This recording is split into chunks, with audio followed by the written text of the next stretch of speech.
Las Vegas is nothing if not interesting. Whether you call it Sin City, the neon capital of the world, the city of second chances, or the city of lost wages, there may be more nicknames for this city than any other. It's pretty obvious Las Vegas is not your normal run-of-the-mill city. In this video, we will check out 10 fascinating facts that really highlight how unique Las Vegas really is.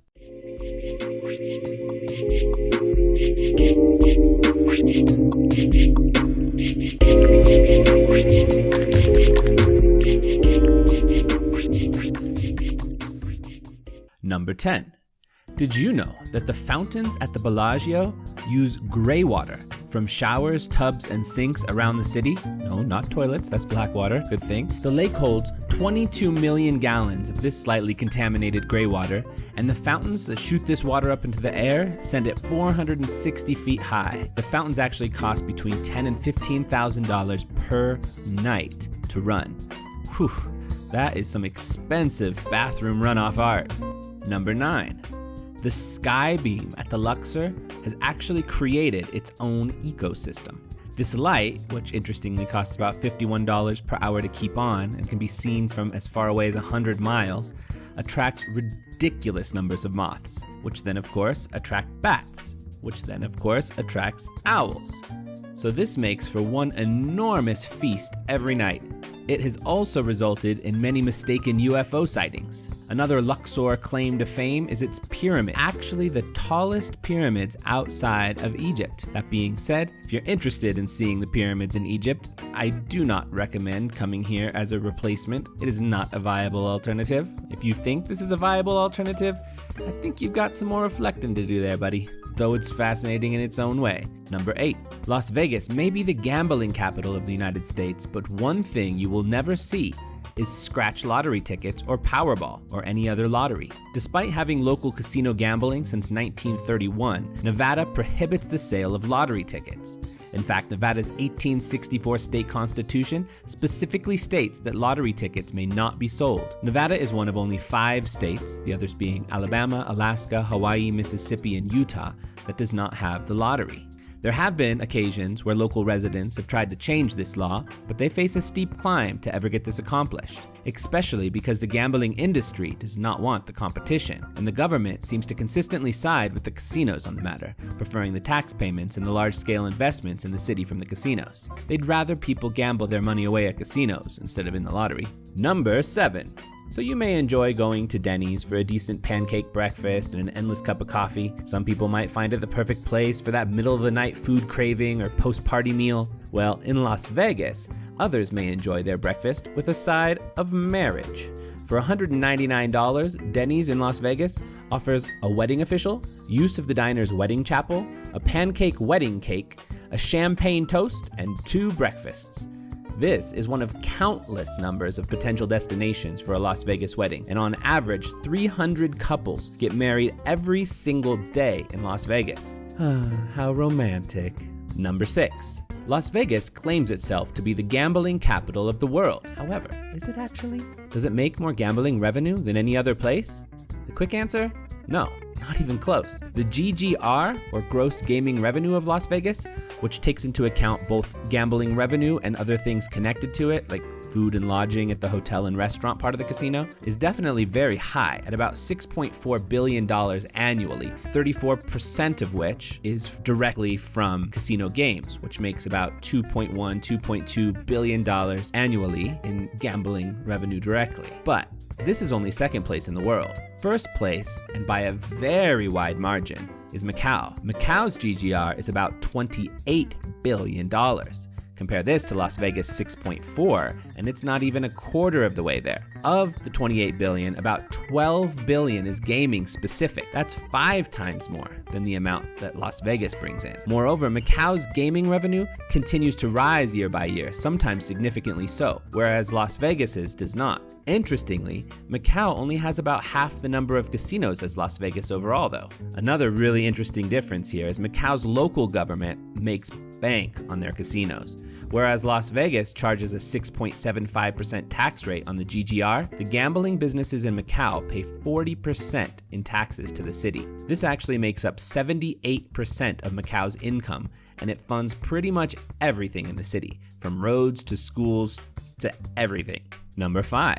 Most of the Las Vegas Strip, as well as the iconic Las Vegas road sign, are not actually in Las Vegas. They're actually located in the unincorporated neighboring town of Paradise. Yes, that's really its name. Now, Paradise has some interesting facts about it too. Paradise is actually the largest unincorporated town in the US, with a population of 231,000, almost 232,000 as of 2017. In fact, if it was an incorporated city, it would be the 4th largest in Nevada. It's also home to the University of Nevada, Las Vegas, UNLV. Now, its history is quite fascinating, actually. In 1950, Las Vegas tried to annex this unincorporated territory into the city, but a group of casino executives instead lobbied to get the area its own town status. The commission in charge of the decision voted to create the unincorporated town of Paradise instead of annex the city to Las Vegas. Initially, the town board consisted of 5 casino managers. At first, it was just a very small 4-mile by 1-mile space, but 1 month later, it was expanded and given a total of 54 square miles. However, again, just months later, county officials determined the town had not been properly established and it violated a state law forbidding the formation of a town spanning multiple school districts. So then,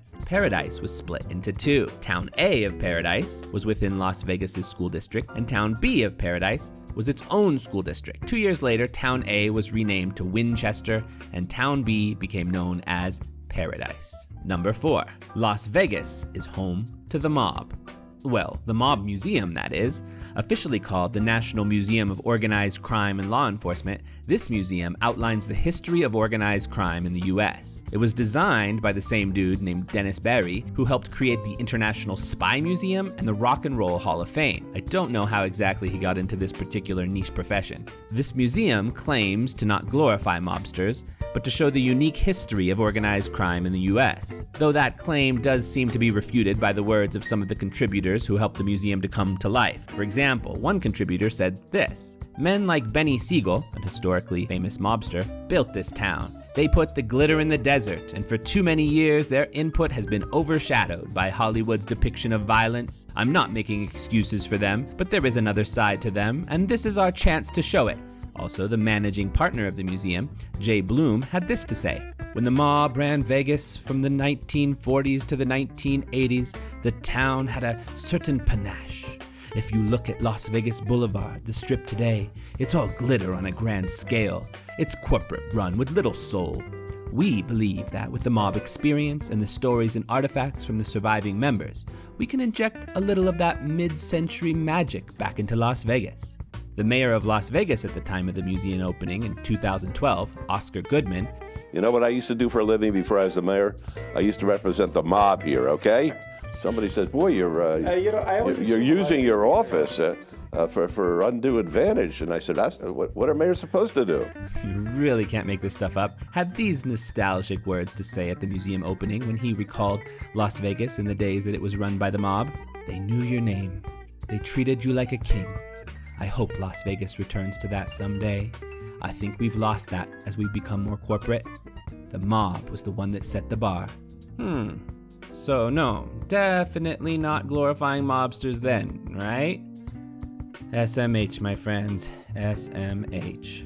Number 3. The biggest win ever on Vegas slots was $39 million at the Excalibur. A 25-year-old software engineer put in $100 and walked away with $39 million.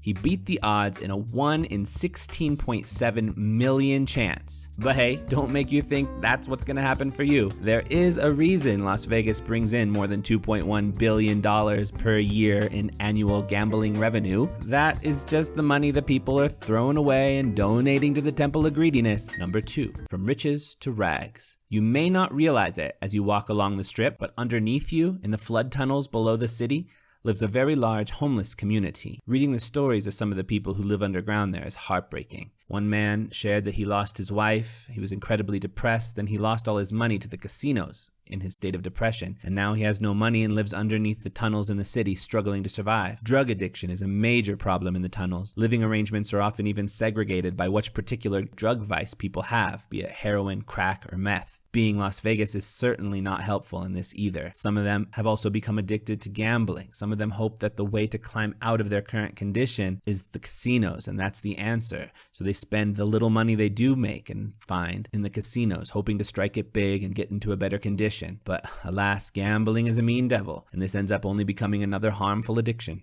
And number 1, Las Vegas is not only known for its gambling, its vices, and its sin, it's also become a sort of playground for architects and engineers. Las Vegas is home to some of the most expensive and dynamic structures on the planet. Some of the best include the Grand Canals of the Venetian Las Vegas, the Eiffel Tower at the Paris Las Vegas, the Fountains of Bellagio, the volcano of the Mirage, the High Roller, which is the tallest observation wheel on the planet, the Lou Rouveau Center for Brain Health, the Fashion Show Mall, the Luxor Pyramids, the Neon Museum. Please subscribe to this channel for lots of interesting facts about different cities around the US and elsewhere. Thanks for your support.